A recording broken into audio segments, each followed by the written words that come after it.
امشب در 24 دهمین روز خشم و اعتراض سراسری در ایران.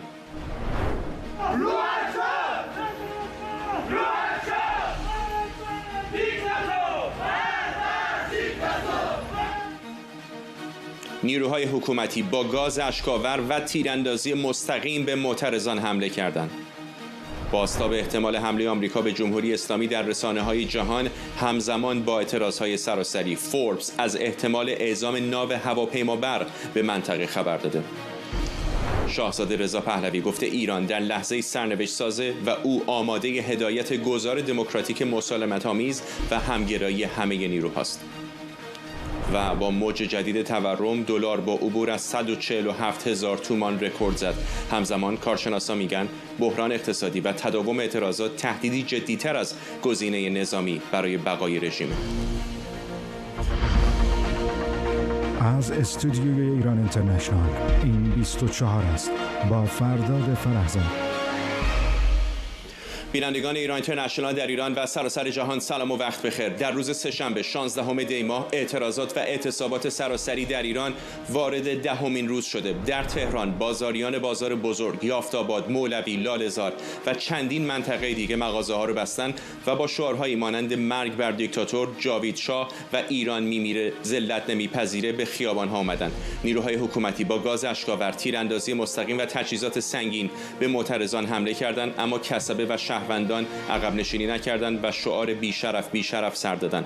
اعتراضات همینطور در شهرهای یزدان شهر، اصفهان، مشهد، بروجرد، آبدانان، عسلویه، مرودشت و شهر کرد، تربت حیدریه، سبزوار، ساری و برخی شهرهای دیگه ادامه یافته و مردم شعارهایی چون این آخرین نبرد پهلوی برمیگرده و نترسید ما همه با هم هستیم سر دادن. در همین حال سازمان عفو بین‌الملل در واکنش به حمله ماموران به یک بیمارستان در ایلام با محکوم کردن این اقدام اعلام کرده حمله به یک بیمارستان جایی که معترضان مجروح برای دریافت مراقبت‌های پزشکی یا پناه گرفتن حضور داشتن نقض حقوق بین‌الملل. عفو بین‌الملل در این بیانیه اضافه کرده که این اقدام نشون میده مقامات جمهوری اسلامی تا چه حد حاضرند برای سرکوب اعتراضات و خاموش کردن صدای مخالفان پیش برند.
رضا اکوانیان روزنامه‌نگار و فعال حقوق بشر از بروکسل به ما پیوسته. آقای اکوانیان، اگر قرار بود تظاهرات کاهش پیدا کنه تا الان کرده بود، نه تنها نکرده بلکه به نظر میرسه به شهرهای بیشتری سرایت کرده، اندازه و حجم تظاهرات در نقاط مختلف داره بیشتر میشه، در بازارهای متعدد. به نظر میرسه که وارد یک مرحله جدیدی داریم میشیم. بله سلام فرداد جان. مشخصا بله همینطور هستش، یعنی بعد از سرکوب گسترده حتی خب حکومت چه در کردستان و چه در شهرهای لرنشین و چه بعدش خب در شهرهای دیگری ایران انجام داد، پیش بینی هم میشد که به این سطح در واقع برسه. چیزی که ما هم در واقع تو این 10 روز گذشته اعتراضات دیدیم تا به امروز، مسیرش هم دقیقاً همینه که شما گفتید.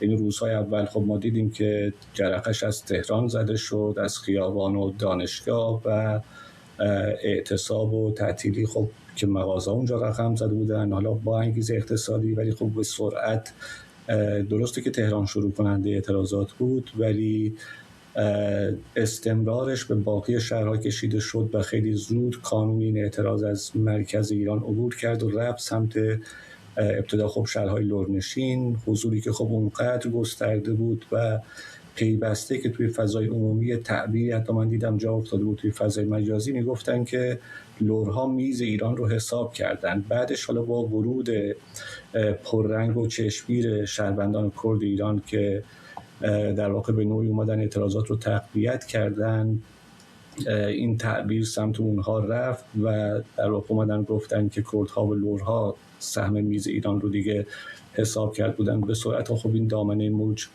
گسترش پیدا کرد. توی همین 10 روز دیگه میتونیم بگیم که اعتراض از محور اقتصادی عبور کرد، به سرعت کلی محورهای سیاسی رو در بر گرفت، مشخصا خواست برانداختن جمهوری اسلامی، نبودن خامنه‌ای و محورهای دیگه و با تجمع خیابانی و اعتصاب و تعطیلی گسترده‌ای که شاهدش بودیم. در نهایت الان این گزارشی که شما هم در واقع گفتید توی خبرهای هم مشابه داشتیم از کل ایران، یعنی از کل نقاط مختلف ایران، از شیراز شما بگیرید تا شمال تا شرق تا جنوب، این اعتراضات در واقع جریان داره. یعنی نقشه اعتراض هر روز گسترده تر شده توی شهرهای متفاوت با بافت‌های گوناگون فرهنگی و قومی و زبانی شکل گرفته. یه نکته هم خب بحث خود دانشگاه هستش که خب نقش پررنگی تو روزهای گذشته داشتن، ولی امروز دیدیم که مجدداً این اعتراضات برگشته به سمت بازار و برخوردی که روز اول حکومت با بازار کرده بود متفاوت بود و امروز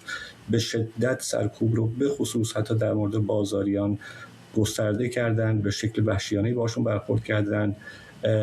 گزارش‌هایی داشتیم از شلیک گلوله‌های ساچمه‌ای، گلوله‌های جنگی، گاز اشک‌آور و انواع و اقسام خشونت‌هایی که انتظارش رو خب خیلی ها نداشتن.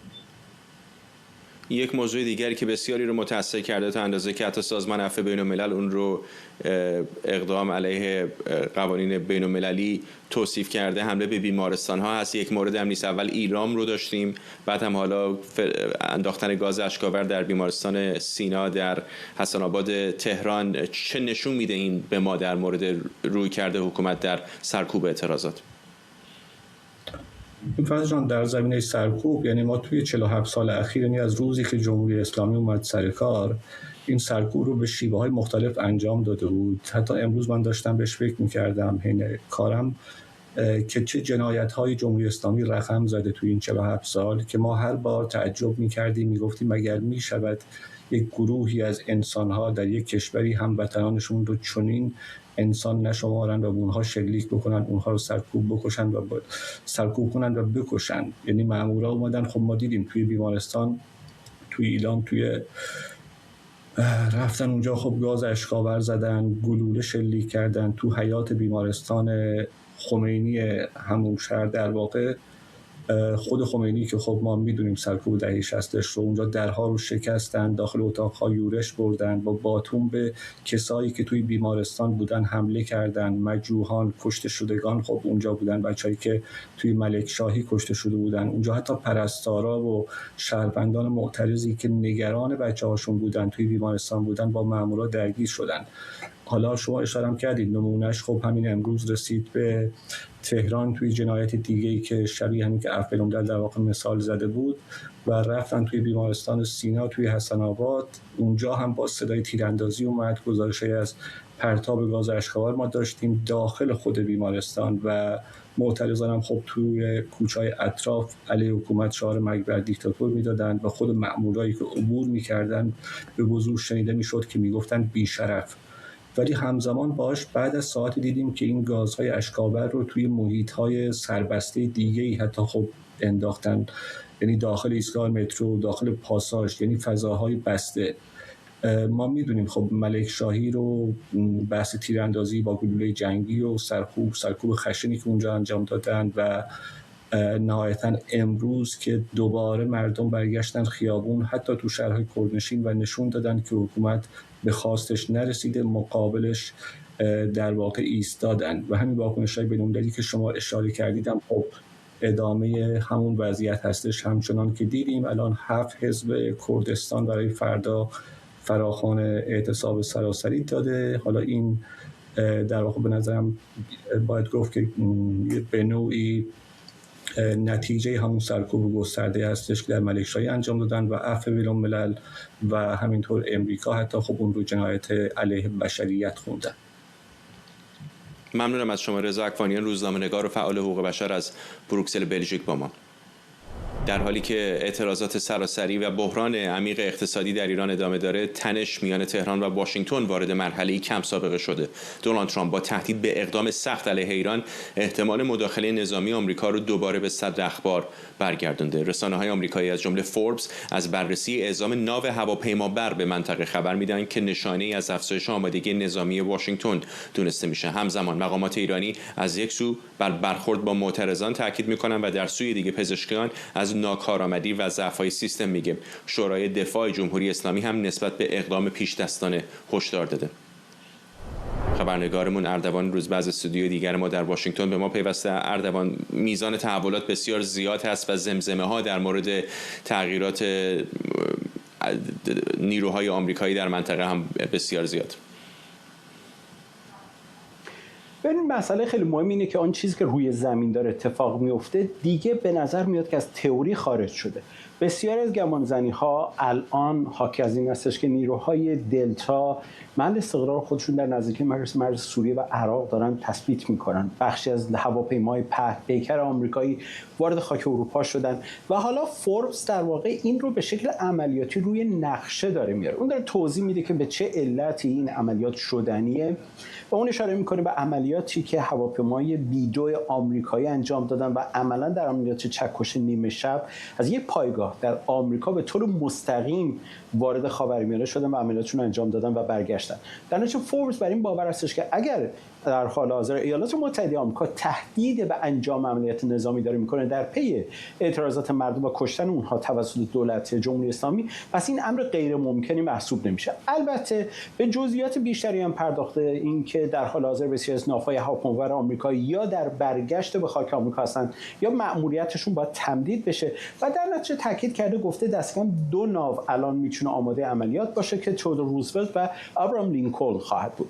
البته فوربس میگه اینها در حال حاضر اگر بخوان حرکت کنن سمت خاورمیانه دست کم حدود 10 تا 14 روز زمان میبره، اما این چیزی از این احتمال کم نخواهد کرد به دلیل اینکه آمریکا میتونه برنامه‌ریزی لازم خودش رو بکنه برای چیزی که داره وعده میده. از طرف دیگه گزارش هم روی CNBC نیوز کار کرده.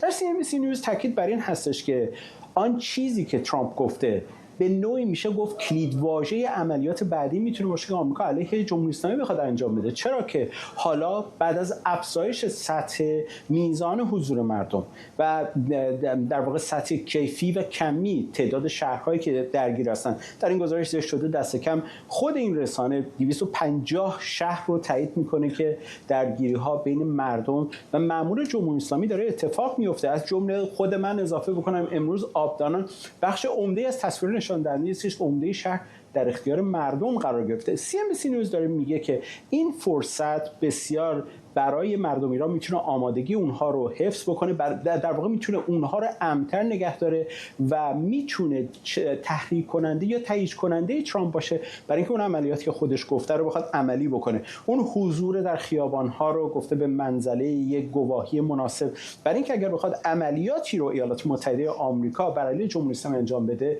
میتونه تاییدش بکنه. و در نهایت اینکه شورای امنیت ملی ایران هم، شورای دفاع ایران هم گفته که اگر اونا بخوان عملیات کنن ممکنه ما پیش دستی کنیم. این یعنی بوی جنگ خیلی میاد. ممنونم از تو اردوان روزبه، خبرنگار ما در استودیو دیگر ما در واشنگتن دی سی. این یک خبر فوری است.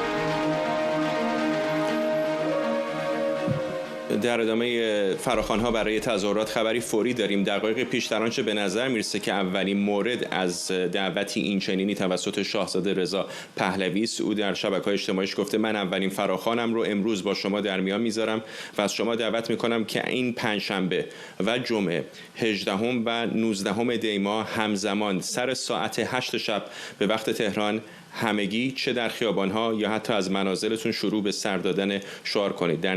در نتیجه بازخورد این حرکت من فراخوان‌های بعدی رو به شما اعلام خواهم کرد. این خبری است که لحظات پیش در شبکه‌های اجتماعی شاهزاده رضا پهلوی منتشر شده. به نظر میسه این اولین باری است که او زمان و روز مشخصی رو برای یک فراخوان این چنینی معین میکنه. پنجشنبه و جمعه 18 و 19 دی ماه همزمان سر ساعت 8 شب به وقت تهران گفته در خیابان‌ها یا حتی از منازلتون شروع به سر دادن شعار بکنید. در ادامه برنامه دوباره باز خواهیم گشت به این موضوع، اما فعلا اجازه بدید بریم به کنگره آمریکا. همکارم مرضیه حسینی از اونجا به ما پیوسته با تازه ترین ها در مورد واکنش قانونگذاران آمریکایی به اعتراضات در ایران. مرضیه.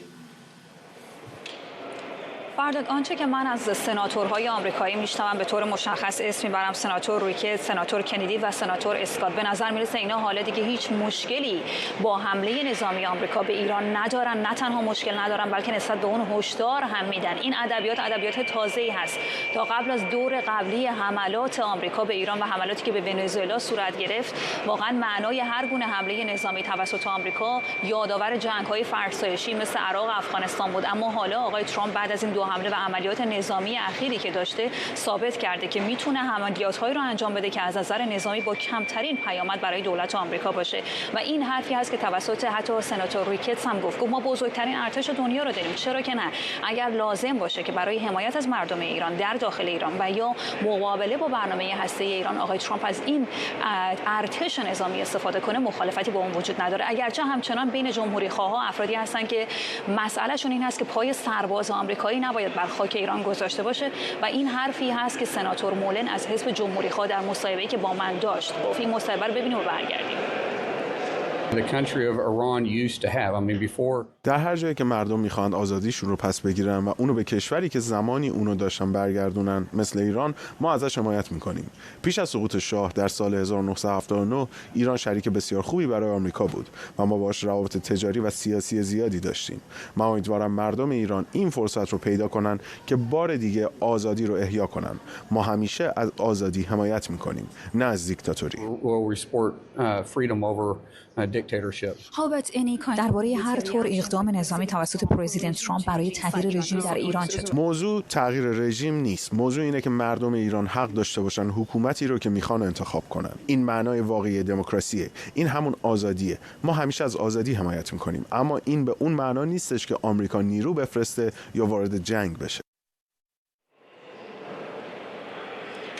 به نظر میرسه فرداد برای سناتورهای آمریکا حداقل پایان جمهوری اسلامی بسیار نزدیک فرض میشه. این رو استناد میکنم به صحبتی که از سناتور مک‌کورمیک شنیدیم. در مصاحبهش تاکید کرد، گفت تمامی آنچه که ما در خیابان‌های ایران میبینیم به معنی ورشکستگی حکومت جمهوری اسلامی هست و حتی سناتورهای دموکرات که به طور سنتی و به طور تاریخی مخالف مداخله نظامی هستند، افرادی مثل سناتور بلومنتال هم در مصاحبه‌هایی که دارم من نمیشنوم که مخالفت چندانی با حمله نظامی آمریکا یا هر گونه اقدام نظامی آمریکا داشته باشند برای حمایت از مردم در داخل ایران. اگرچه بعضی‌ها که بسیار مخالف‌تر هستن قرار هست پنجشنبه اینجا در مجلس سنای آمریکا یک رأی‌گذاری بکنن، چون بسیار نگران هستن که آقای ترامپ بخواد حمله نظامی گسترده‌ای به ایران بکنه. قرار هست یک لایحه رو به رأی بگذارن به معنی محدود کردن صلاحیت جنگی ترامپ، اما احتمال رأی آوردن این لایحه نزدیک به صفر هست و دست آقای ترامپ احتمالاً همچنان باز خواهد بود تا اگر بخواد اون اقدام سختی که وعده داده رو برای حمایت از مردم ایران به کار بگیره. ممنونم از تو همکارم مرضیه حسینی در کنگره آمریکا. آرش آرامش حقوقدان و کارشناس امنیت ملی از واشنگتن دی سی به ما پیوسته. آقای آرامش، به نظر میسه که تحولات نظامی داره آرام آرام زیاد میشه. بعضیش ممکنه روتین باشه، بعضیش ممکنه واقعا مرتبط با ایران باشه، نمیدونیم، اما منابع اوپن سورس به قول معروف دارن اونها رو رصد میکنن. در مورد ونزوئلا شاید یکم تصویر روشن‌تر بود برای اینکه نمونه‌های قبلی داشتیم مثل پاناما. در مورد ایران یک تصویری به ما بدید که اگر ایالات متحده اونطور که رئیس جمهوری وعده داده بخواد وارد عمل بشه، چه سناریوهایی رو میشه متصور شد؟ من کلا 3 سناریو رو میتونم پیش بینی بکنم بر اساس هم گزینه‌هایی که ایالات متحده داره. ببخشید من میگم کسالت دارم، صدام گرفته. عرض کنم حضور شما گزینه اول عملیات ضربتی خواهد بود یا precision strikes، عملیات بسیار بسیار سوزنی ضربتی، مثلا زدن حمله به ساختارهای فرماندهی و هماهنگی command و control، و سومیش هم مخابرات، ارتباطات communications، که فلج بکنه سیستم دفاعی و سیستم سرکوب جمهوری اسلامی رو. مثلا عرض کنم خدمت شما آنچه که با کشتار گسترده مردم لیبی کرد و حکومت یک جنایتکاری مثل قذافی رو عملا فلج کرد. من همین اول برنامه یک نکته رو خیلی سریع شما عرض کنم. بسیاری از افراد به خصوص اونایی که شاه آمریکا ستیزن، چپ تندن، گهگاهی راست افراطی هن، همیشه از مداخله آمریکا به بدی یاد میکنن و چند نمونه رو میزنن که شاید به بدی انجامید به خاطر بی‌لیاقتی تاریخی ساختارهای این کشورها. مثلا دخالت ایالات متحده در افغانستان یک وظیفه بود. افغانستان موقع حکومت طالبان بزرگترین منزل و مأمن و ارزم به حضور شما محافظ و محامی القاعده بود. القاعده حمله مستقیم کرده بود به خاک ایالات متحده و اونها رو تحویل نمیداد طالبان. ایالات متحده رفت آنجا. اتفاقاتی که بعد از آن افتاد، آنچه که فساد گسترده، بیسوادی گسترده، عدم وجود حتی 1 مایل خط راه آهن یا چند مایل جاده های، یعنی هیچ زیرساختی آنجا ندارد و از لحاظ ساختاری کاملا فرتوت شکسته است. ایالات متحده باز هم آنجا ماند، دانشگاه ساخت، سد ساخت، راه ساخت. شما نگاه بکنید به قبل از آزادسازی افغانستان توسط ایالات متحده مملکت گل و بلبلی نبود، به مراتب حتی بدتر بود. 2003 آزادسازی عراق به بعد به اشغال انجامید. بی‌لیاقتی تاریخی ساختاری عراق که ساختارهای حکومتی بعداً هم مدنی در عراق حاضر به این نبودن که قبول کنن از هفته دوم آزادسازی دست سنی کشی و دست شیعه کشی و دست کرد کشی نزنن.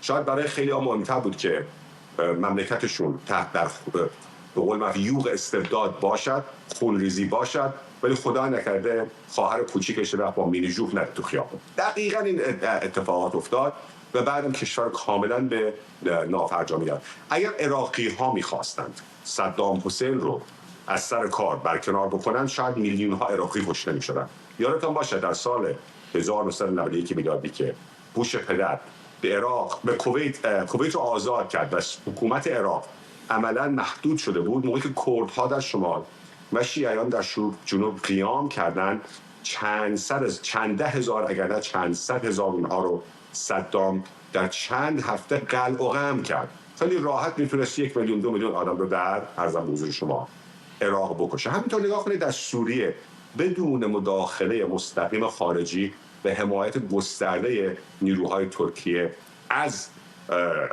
نیروهای ضد اسد، در عرض چند سال حکومت اسد حدوداً 700,000 نفر را قتل عام کرد. ولی داعشی هم کشتن، القاعده هم کشتن، ولی اکثریت غریب به اتفاق قربانیان دست نیروهای اسد کشته شدن. پس آنها که میخوان نمونه عراق یا افغانستان یا لیبی رو بگن، یادشون میره که اگر حکومتی و اگر مردمی و اگر ساختاری آنچنان آلمان غربی، آلمان بعد از جنگ جهانی دوم، ژاپن بعد از جنگ جهانی دوم، کشور میگم آنچه که شده بود نابودی محض بود، یا فیلیپین یا کره جنوبی یا تایوان، بسیاری از کشورهای آمریکای لاتین اگر بی‌لیاقتی و ناکارآمدی ساختاری نداشته باشند و اگر آمریکا ستیزی به قول معروف هم فکری هم ذاتی نداشته باشند، اتفاقا شاید خوش آمد بگن حمایتی رو که ایالات متحده میتونه فراهم بکنه. ممنونم از شما. آرش آرامش عقدان و کارشناس امنیت ملی از واشنگتن. همینطور که داریم صحبت میکنیم ویدیوهای تازه‌ای هم به دست ما میرسه از اعتراضات از جمله در کرمانشاه و چند شهر دیگه. اجازه بدید اونها رو با هم ببینیم.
شاهزاده رضا پهلوی در مقاله‌ای در روزنامه واشنگتن پست گفته فریاد زدن نامش توسط معترضان در کنار شعارهای آزادی و وحدت ملی رو نه دعوتی برای تصاحب قدرت بلکه مسئولیتی سنگین میدونه.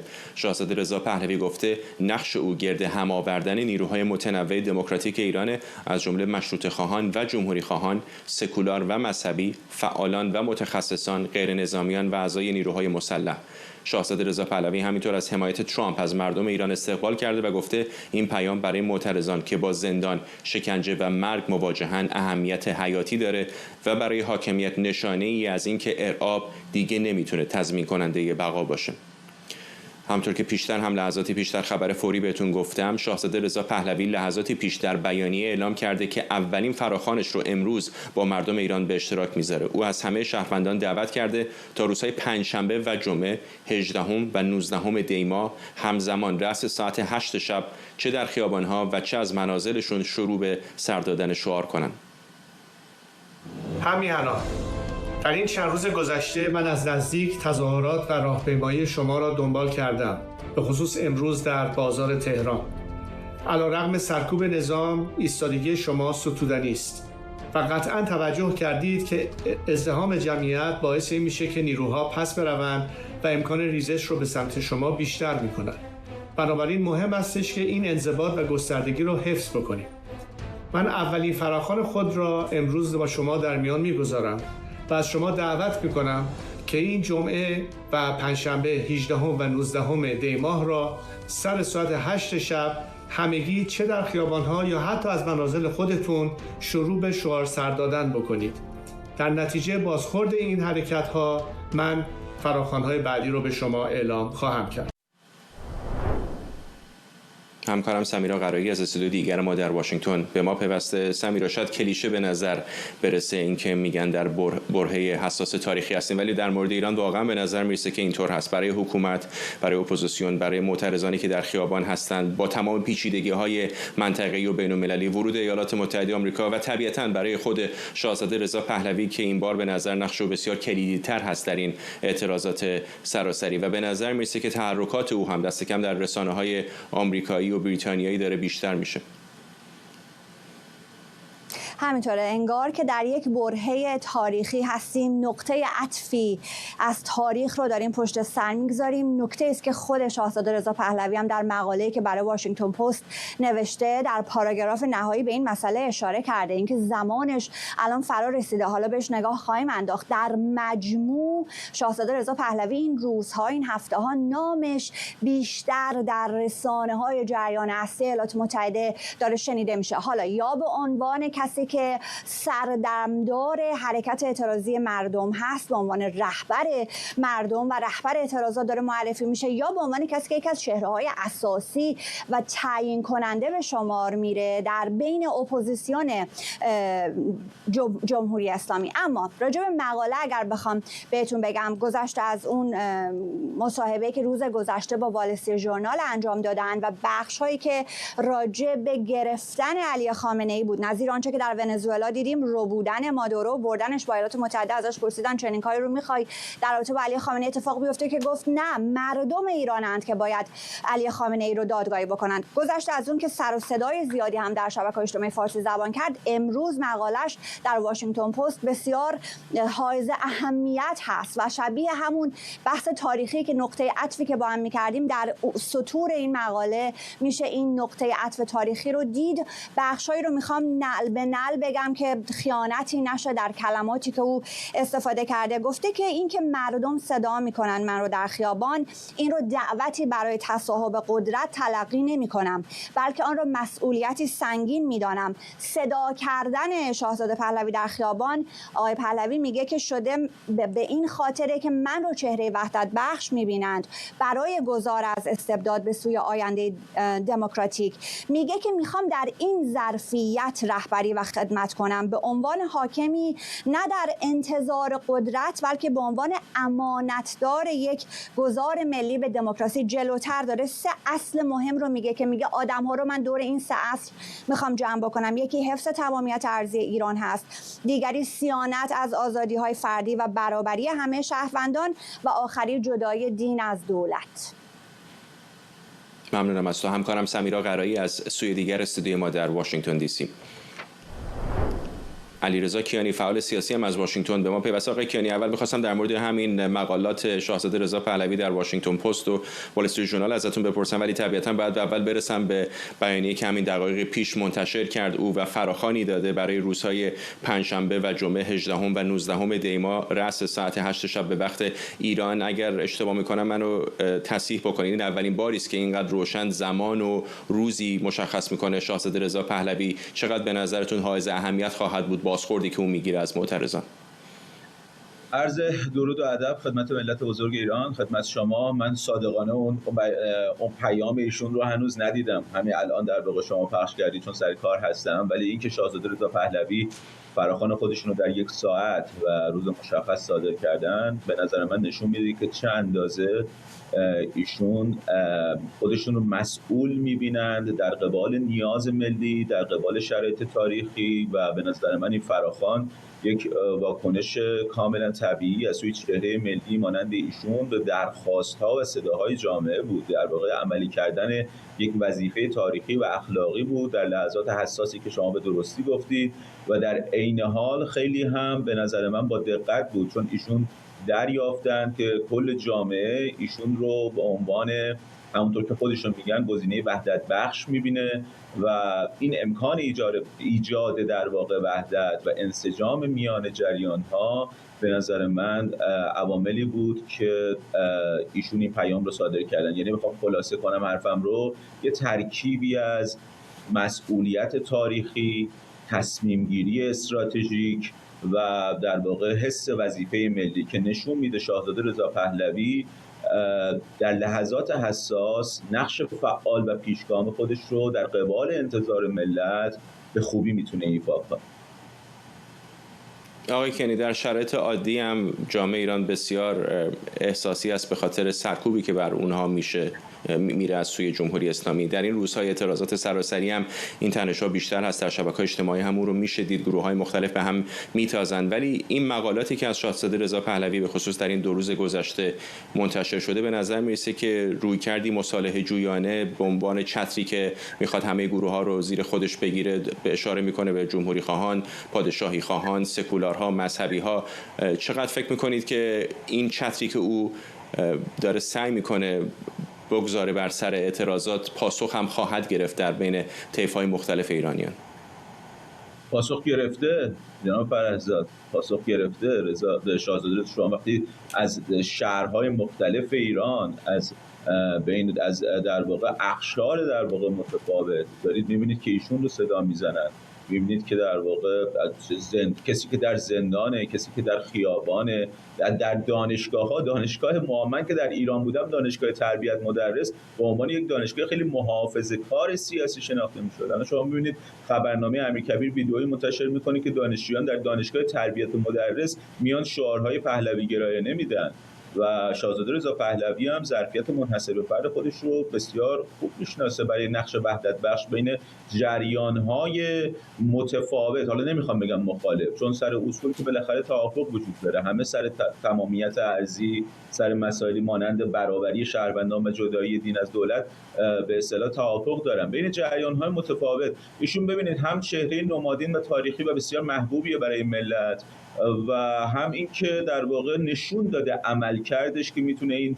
چهره وحدت بخش باشه، و شما در به اصطلاح و به نظر من این خیلی کمک میکنه که از نسل زد به اصطلاح نسل جوانتر که نقش اصلی رو دارن ایفا میکنن تا نسل‌های قدیمی‌تری که تجربه 57 رو داشتن، الان ایشون حتی بین نسل‌ها یک توافق ایجاد کرده، و خب شما به اصطلاح میگید چقدر امکان این وجود داره که وحدت عملی بشه. به نظر من شده. حالا کسانی هستن پهلوی ستیز هستن، کسانی هستن اصلا قائل به این نیستن که پادشاهی یک گزینه باشه برای کشور، در اون انتخابات و رفراندوم منصفانه. خب اصلا اونا محل بحث نیستن. آزادی بیان قطعاً باید وجود داشته باشه، همه باید حرفشون رو بزنن در امنیت کامل، ولی در این رویکردی که شاهزاده رضا پهلوی دارن بر اساس اون 3 اصل و یک شرطی که در واقع بیان کردن و قبلا هم تو برنامه شما گفتم مثلا نامی از ایشون در اون اصول نیست، خب اگه کسی اونها رو قبول نداشته باشه اصلا در این بحث در واقع قرار نمیگیره. و اگر هم به اصطلاح مردم معیار هستن، خب مردم دارن نام مورد علاقه خودشون رو صدا میزنن و نام مورد علاقه این ملت هم اصول و شروط خودش رو اعلام کرده که کاملا ملی هن، یه چتره. و فکر میکنم که اگه کسی قبول نکنه عملا از این به اصطلاح قطاری که خیلی سریع داره پیش میره به اصطلاح عقب میمونه، نمیتونه سوار این قطار باشه، نمیتونه سوار قطار آزادی باشه. آقای کنی فرصت کمی داریم، چرخدنده‌های زیادی دارن حرکت میکنن که بعضیاشون هم از کنترل ایرانیان انصافا خارج هست، از جمله اقدامات احتمالی خارجی چه اسرائیل باشه چه ایالات متحده آمریکا. به نظر میسه شاهزاده هم در موقعیت بسیار پیچیده قرار داره که چطور در بین اینها مانور بکنه، از جمله همونطور که در مطالبی که در وال استریت ژورنال و واشنگتن پست بهشون اشاره کرده در مورد اینکه مداخله خارجی مطلوب اون نیست و میخواد هر تغییری از داخل ایران و توسط مردم صورت بگیره. خب شاهزاده رضا پهلوی پیام‌ها رو بر اساس مخاطب خودش تنظیم میکنه، بر اساس اون اصولی که البته دارن. خب شاهزاده رضا پهلوی میدونه واشنگتن صراحتاً تمایلی به تجربه و تکرار تجربه عراق و افغانستان نداره و میخواد که از یک حمایت هوشمند خارجی بهره مند باشه بدون اینکه توقعات غیر واقعی ایجاد کنه در دولت‌های مثل دولت آمریکا. ضمن که فراموش نکنیم ایشون قرار نیست فردی دست نشانده باشه، ایشون روی شونه‌های ملت ایران به درونی کشور باز می‌گردن و این روی کرده ایشون به نظر من هم اعتبار داخلی ایشون رو در واقع حفظ می‌کنه و هم شانس دستیابی به اهداف بلند مدت رو افزایش میده. ضمن که فراموش نکنید در واشنگتن پست ایشون صراحتاً نوشتن که از حمایت صریح و قاطع در واقع پرزیدنت ترامپ از ملت ایران استقبال میکنن، ولی در همون مصاحبه وال استریت ژورنال هم اگه شما یادتون باشه بایدن و اوباما رو شدیداً نقد میکنن. ببینید وقتی بحث کشتار مردم وسط بیاد داستان فرق میکنه، در اونجا دیگه بحث سیاسی نیست، بحث انسانیه. من محتوای پیام ترامپ رو به یاد شما میارم که نه به مسئله هسته‌ای اشاره میکنه به مسئله موشکی، بلکه مشخصاً به جان و امنیت ملت ایران اشاره میکنه و اتفاقاً شاهزاده رضا پهلوی هم از این استقبال میکنه. اما فراموش نکنیم شاهزاده رضا پهلوی قرار نیست احمد چلبی ایران باشه، ایشون نماد پادشاهی در ایران هستن. ممنونم از شما. علیرضا کیانی فعال سیاسی از واشنگتن. همزمان با ادامه اعتصاب و اعتراض گسترده در بازار تهران، قیمت دلار آمریکا با ثبت رکورد بالای 147,000 تومان از این نرخ هم عبور کرد. قیمت سکه طلا هم با افزایش بیش از 8 میلیون تومان به بیش از 170 میلیون تومان رسیده. این در حالیه که هفته گذشته رئیس کل بانک مرکزی جمهوری اسلامی تغییر کرد تا از افزایش قیمت ارز در ایران جلوگیری بشه، اما در همین چند روز قیمت دلار حدود 10% افزایش پیدا کرده. در شرایطی که واکنش‌های بین‌المللی گسترده به اعتراضات سراسری در ایران ادامه داره، دیوید رشد استراتژیست برجسته بازارهای جهانی در گفتگو با شبکه CNBC بحران اقتصادی طولانی مدت در ایران رو حتی خطری جدی‌تر از احتمال حمله نظامی آمریکا برای سرنگونی جمهوری اسلامی خونده. او در این مصاحبه ضمن محتمل خواندن سرنگونی جمهوری اسلامی به محدودیت‌های جغرافیایی و سیاسی اشاره کرده. به گفته استراتژیست ارشد شرکت کوانتوم استراتژی، آنچه خطر بزرگتری برای جمهوری اسلامی و بقای اون ایجاد میکنه تداوم اعتراضات سراسری در کنار وخیم شدن شرایط اقتصادی داخلی. همکارم محمد ماشینچیان از استودیو دیگر ما در واشنگتن به ما پیوسته. محمد، فراموش نکنیم شروع این اعتراضات به شکلی با مشکلات اقتصادی و افزایش قیمت دلار گره خورده بود. در دهمین روزش هم به نظر نمیرسه که دولت کوچکترین توانی برای مهارش داشته باشه. درست میگی فرداد. واقعیت اینه که ما بودجه جدید دولت رو دیدیم که بلافاصله به تصویب مجلس هم رسید.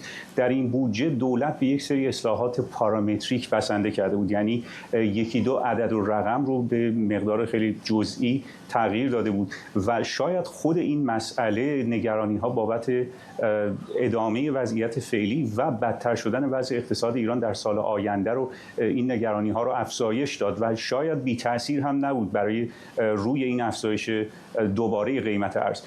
کنار گذاشتن رئیس کل بانک مرکزی رو هیچ کس جدی نگرفت. از یک طرف خب به هر حال عوض شدن ایشون مدت‌ها داشت که همه داشتن راجع بهش صحبت می‌کردن، یه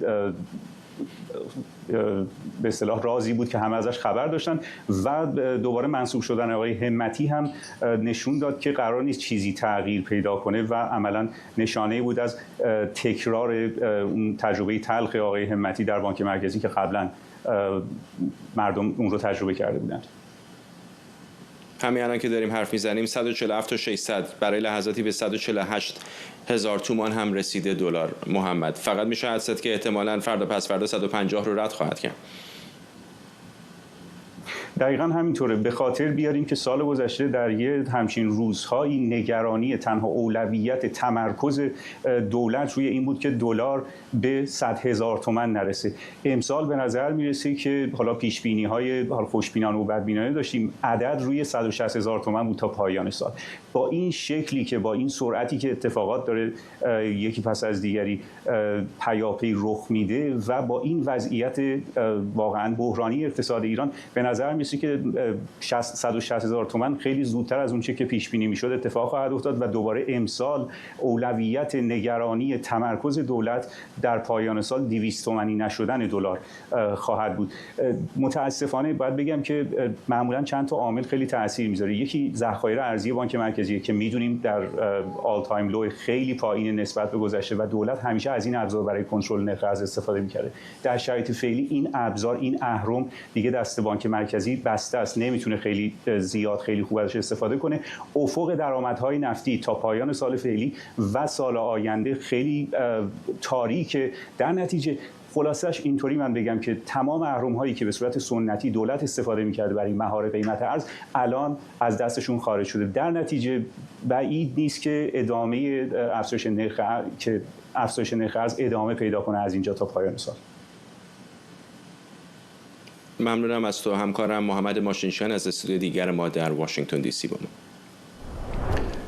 قبل از پایان برنامه میخوام یک بار دیگه برگردیم به خبر فوری که کمی پیشتر در طی برنامه اول اون رو منتشر کردم و بعد در موردش مصاحبه هم داشتیم. در آنچه که به نظر اولین مورد از دعوت‌های اینچنینی توسط شاهزاده رضا پهلوی میاد، او فراخوانی داده و از شهروندان دعوت کرده که پنجشنبه و جمعه یعنی پس فردا و روز بعدش 18 و 19 دی ماه همزمان سر ساعت 8 شب به وقت تهران همگی چه در خیابان‌ها چه در منزل‌هاشون شروع به سر دادن شعار بکنن. به شعارش اشاره‌ای نکرده که چه باشه، ولی به روزها و ساعتش اشاره کرده. او بارها در روزها و هفته‌ها و در تظاهرات گذشته از شهروندان ایرانی دعوت کرده بود که به خیابان‌ها بیان تظاهرات بکنن، شعار بدن، ولی این اولین بار هست که زمان و ساعت مشخصی رو تعیین میکنه. به گمانم برای او هم ترازو و سنجشی خواهد بود از میزان بازخوردی که در خیابان‌های تهران و شهرهای دیگر خواهد گرفت. این همزمان هست با موج بی سابقه حمایت‌ها از او در تظاهرات مختلف. ممنونم که بیننده برنامه 24 بودید. خبرهای بیشتر رو در سایت ما دنبال کنید، iranintell.com.